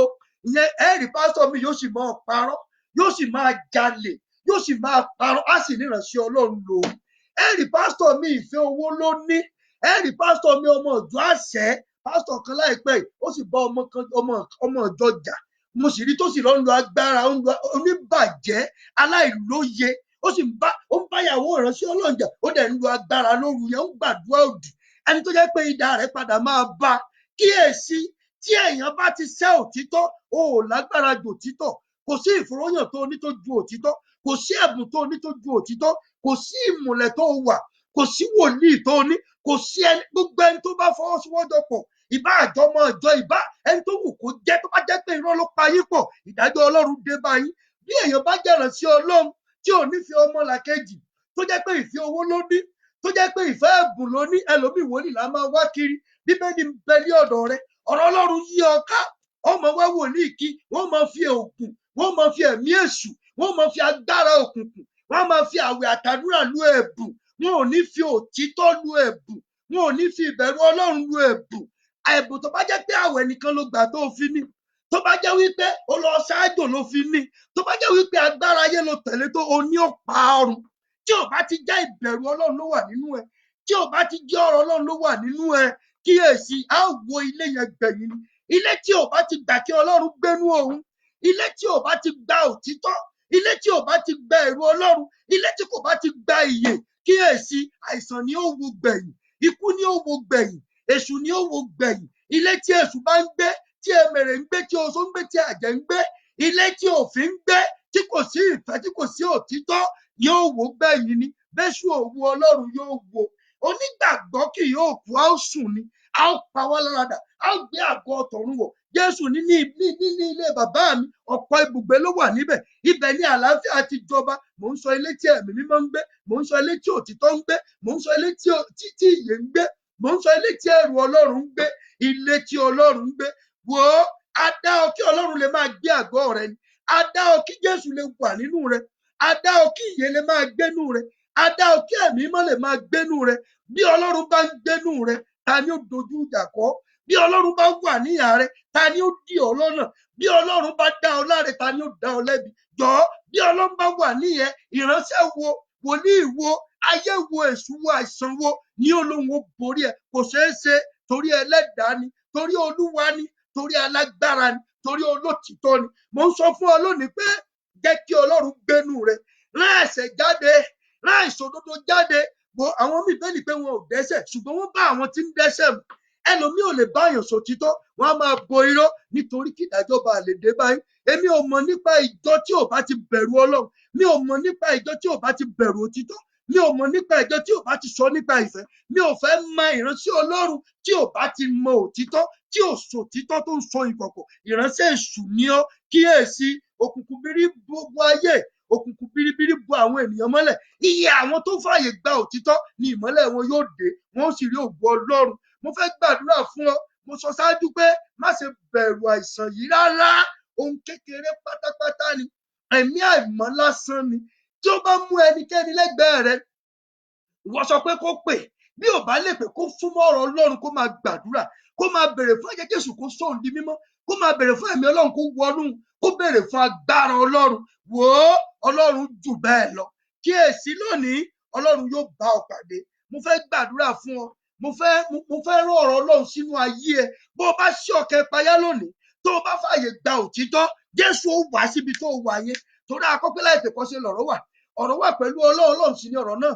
Nípasẹ̀ rẹ̀ ládá gbogbo lẹ́yìn náà kò dán kánú tí a dá mọ́. Nínú ọ̀rọ̀ yìí ni ìyè wà, ìyè sì ni ìmọ́lẹ̀ ayé. Títí nísinsìnyí ni ìmọ́lẹ̀ òtítọ́ ní sí tàn ìmọ́lẹ̀ fún olúkúlùkù ẹni tó wá sí ayé. Jésù nínú nígbà tí mo wà ní ayé, èmi ni ìmọ́lẹ̀ ayé. Ó lẹ́nikẹ́ni tó bá ń tọ̀ mí lẹ́yìn kì yóò rìn ní òkùnkùn rẹ̀ mọ́. A kọ wípé kíyèsí o, àwọn èèyàn búburú kì í wá sí ìmọ́lẹ̀ torí iṣẹ́ ọwọ́ wọn burú. Ṣùgbọ́n Bíbélì wípé ẹnikẹ́ni tó bá gba Jésù Kristi gbọ́, Bíbélì wípé ìmọ́lẹ̀ òtítọ́ yóò mọ̀. Mo gbàdúrà fún ọ lórúkọ Jésù Kristi. Gbogbo ìwọ kan tó ń gbọ́ mi ní orúkọ Olúwa Jésù Kristi láti ọ̀run wá, kí àánú Ọlọ́run kó gbà ọ́, kí ẹ̀jẹ̀ Jésù kó wẹ̀ ọ́ mọ́. Ní orúkọ Jésù, ẹ gba agbára Ọlọ́run. Ilé rẹ nì tó bá jẹ́ ti erùpẹ̀ ní tẹ́lẹ̀, mo rán ìyè síbẹ̀, mo rán ọ̀rọ̀ síbẹ̀, mo rán agbára síbẹ̀, mo rán òdodo síbẹ̀ lónìí. Pé kí òdodo ni kó jẹ́ ẹ̀rù rẹ, kí òtítọ́ jẹ́ agbára rẹ, kí ọ̀rọ̀ Ọlọ́run kó jẹ́ ìyè rẹ.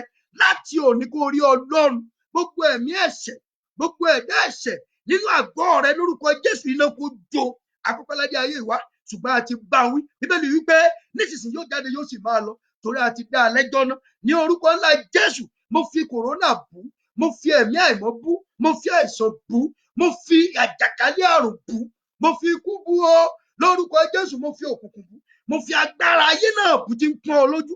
Lórúkọ Jésù Kristi, mo fi ọkọ̀ ọ̀run bú, mo fi Sátánì bú nínú ayé ẹ lónìí. Lórúkọ Jésù, kí wọ́n dẹni ìfibú, kí wọ́n dẹni ìfirẹ́, kí àìsàn kòrónà kó jóná, idà ọ̀run kó bá ẹ̀mí tó rìn kiri ayé nì, àmì burúkú tó wọ aṣọ dúdú nì, ẹ̀mí àìmọ́ nì, ìwọ tá a ti fi hàn mí nì. Mo rán ọ lọ sínú ọ̀gbọ́n ẹ̀ nísàlẹ̀, mo rán ọ lọ sínú òkùnkùn biribiri, mo rán ọ lọ sí ilẹ̀ iyọ̀ níbi tí ọlọ̀tẹ̀ gbé. Lórúkọ Jésù, fi ayé sílẹ̀ o, máa lọ kí o lọ ṣègbé. Ọwọ́ agbára kó farahàn lónìí. Ọlọ́run yóò bì ọ́ wò, Ọlọ́run yóò wò ọ́ sàn. Ẹnikẹ́ni tó bá ń ṣàìsàn níbẹ̀ yẹ kí ìmọ́lẹ̀ mọ́ ọ. Tọ́ra pé ní Sébúlónì, akọ pé ní Sébúlónì àti Náftálímù ní ọ̀nà òkun ní òkè Jọ́dánì, Gálílì àwọn kèfèrí, àwọn tó wà lókùnkùn rí ìmọ́lẹ̀, àwọn tó wà lábẹ́ ìjìkú ìmọ́lẹ̀ lálà fún wọn. Mo pa á ní àṣẹ kí ikú kó jọ̀wọ́ pátápátá báyìí, kí ẹ̀jẹ̀ Jésù kó tú àwọn òǹdè sílẹ̀, kí ìmọ́lẹ̀ kí ó wà, kí òkùnkùn kí ó parun. Ògo ni fún orúkọ rẹ̀. Jésù Kristi Olúwa wa. Kíyèsí, ọwọ́ Olúwa ń bẹ ní ọ̀dọ̀ rẹ. Kíyèsí, agbára Ọlọ́run ti sọ̀kalẹ̀ láti gbà ọ́. Bẹ́ẹ̀ gẹ́gẹ́ ni mo rí ọwọ́ Olúwa ń sìn. Kíyèsí, tó ń ṣiṣẹ́ ìyanu. Ó máa ṣe orí ọwọ́ Olúwa tó ń ṣiṣẹ́ ìyanu. Mo rí ọwọ́ Ọlọ́run tó lọ. Àkókò kì í sí fún mi láti sọ̀rọ̀ nítorí mi ò kì í fẹ́ ju wákàtí kan lọ. Kò sígbà tí Ọlọ́run kì í farahàn wá. Ṣùgbọ́n kíyèsí, bí ẹ̀yin fúnra yín bá gbénú ọ̀rọ̀ yẹn, ẹ̀yin gan ò rí irú agbára bẹ́ẹ̀. Mo rí ọwọ́ Ọlọ́run tó lọ sínú ìṣẹ̀dá kan. Ó sì ń fọwọ́ kan ọmọ kan nínú aboyún kan lọ́wọ́lọ́wọ́ ní ìsìn láti fa irúgbìn èsùtù. Bẹ́ẹ̀ gẹ́gẹ́ lọ́wọ́ ńlá yẹn ń tún abonú ọmọbìnrin kan ṣe pé kó lè lóyún kó lè bímọ. Ọ̀rọ̀ yẹn ti tọ̀ wá lónìí. Ọlọ́run mà tóbi o. Lóòótọ́ ni mo rí ẹnìkan nínú àìlera, ṣùgbọ́n mo rí pé Ọlọ́run wò ọ́ sàn báyìí. Jésù ni Olúwa. Mo rí ẹyẹ kan lójú wíńdò ẹnìkan, ẹyẹ dúdú ni. Ìmísí òkùnkùn àmì ọ̀tá ni. Ṣùgbọ́n láti ọ̀run ni ọwọ́ iná ti wá láti mú un kúrò. Bẹ́ẹ̀ gẹ́gẹ́ Olúwa o. Mo rí ẹnìkan nínú ilé kan, fèrèsé rẹ̀ kéré púpọ̀. Ilé yẹn òkùnkùn ló fi pamọ́ síbẹ̀. Ṣùgbọ́n Ọlọ́run wo ó sì mú ọ jáde nítorí Ọlọ́run ni agbára rẹ̀. Bẹ́ẹ̀ gẹ́gẹ́ ni àkókò kò sí fún mi láti sọ̀rọ̀ púpọ̀. Ṣùgbọ́n mo ti rí ọwọ́ Ọlọ́run tó la ayé já. Mo ti rí ìmọ́lẹ̀ tó dé. Mo ti sọ fún ìṣáájú, kòrónà ilé ò ní payé run. Ó máa tó bà tiẹ̀ lọ. Ṣùgbọ́n onígbàgbọ́ ẹ gbàdúrà. Ẹ fi bú, ẹ má bẹ̀rù rẹ̀. Lórúkọ Jésù Kristi kí ìyè kí ó jọba. Ẹ̀rù Ọlọ́run ni kó wà ní ayé, kí ìmọ́lẹ̀ kí ó wà. Gbọ́ kórìíra ìṣòdodo lónìí, kẹ̀sì wá òtítọ́. Ọlọ́run ní kí n sọ fẹ́ nìkan. Ó ń sorí kúkú ń ṣe ìgbọràn. Ó sì mọ̀ pé iṣẹ́ ọwọ́ òun ò dáa. Ọlọ́run ní kí n sọ fún ọ, wípé tí o bá yí padà, ìdájọ́ dé bá ọ tán. Òun ó fi ọ sẹ́sùn, òun ó sì jẹ ọ́ níyà. Òun ó sọ ọ́ di aṣọ òsì ní agbára. Àtẹnikẹ́ni tó bá mọ̀ ọ́ mọ̀, tó mọ̀ pẹ̀lú rẹ, ọwọ́ ibi ń bẹ lórí ọ̀tá lákòókò yìí. Ẹ̀yin ọmọ Ọlọ́run, ẹ wá Ọlọ́run rí. Ọlọ́run mà dára o. Mo rí ẹ̀jẹ̀ Jésù ń bọ̀ bí òjò. Mo bi Ọlọ́run léèrè, òun fẹ́ mú ìtura padà wá sí ayé. Òun fẹ́ mú ìwòsàn wá. Òun fẹ́ mú ìdáǹdè wá. Lóòótọ́ kán àwọn aláìmọ̀ Ọlọ́run lójú. Ṣùgbọ́n àánú Ọlọ́run yóò dé láti gba ọ̀pọ̀lọpọ̀. Àánú Ọlọ́run yóò sì wá wá rí. Ẹ wá Ọlọ́run o, kẹ́ ẹ sì súnmọ́ Ọlọ́run. Ẹ ó rí àánú gbà. Ògo ni fún orúkọ rẹ̀. Ògo ni fún Olúwa. Mo rí pé wọ́n sì wo ìrántí kan níwájú ẹnìkan lónìí. Mo rí pé Ọlọ́run bẹ́ẹ̀ nìkan sọ̀rọ̀ tipẹ́ kò kíyèsí. Àkókò rí Ọlọ́run fẹ́ mú kó gbọ́ràn sí i. Yóò sì padà tẹ̀ sí ìfẹ́ Ọlọ́run. A ó sì yí ìpín rẹ̀ padà. Ẹnìkan gbàdúrà fún breakthrough, gbàdúrà fún ìrànlọ́wọ́. Ṣùgbọ́n ìkankan ń bẹ tó jẹ́ ìfẹ́ Ọlọ́run tó ò tí ì mọ̀ láti ṣe. Ó sì ti mọ̀ ò kò yá sí ni, tàbí kò tí ì yí ọ. Ọlọ́run lòun ó fi yí ọ. Níbẹ̀ la ó ti la ọ̀nà rẹ. Kì í ṣe àdúrà àgbàkú. Tẹ́tí, Ọlọ́run yóò kọ́ ọ mọ̀ ṣe. Ògo ni fún orúkọ rẹ̀. Mo rí Ọlọ́run sọ̀kalẹ̀ lórí àwọn áńgẹ́lì lọ sí orí òkè àdúrà gbogbo. Mo sì rí pé Ọlọ́run farahàn láti dáhùn àdúrà àwọn ènìyàn. Ó rí àánú gbà o. Ìlérí ìfẹ́ yóò ṣẹ. Ògo ni fún orúkọ rẹ̀. Jésù Olúwa wa. Ẹ jọ̀ọ́ mo bẹ̀ yín, ẹ share ẹ̀. Àdúrà yín yóò gbà. Ẹ ó rí Olúwa o. Jésù Kristi Olúwa wa. Àmín.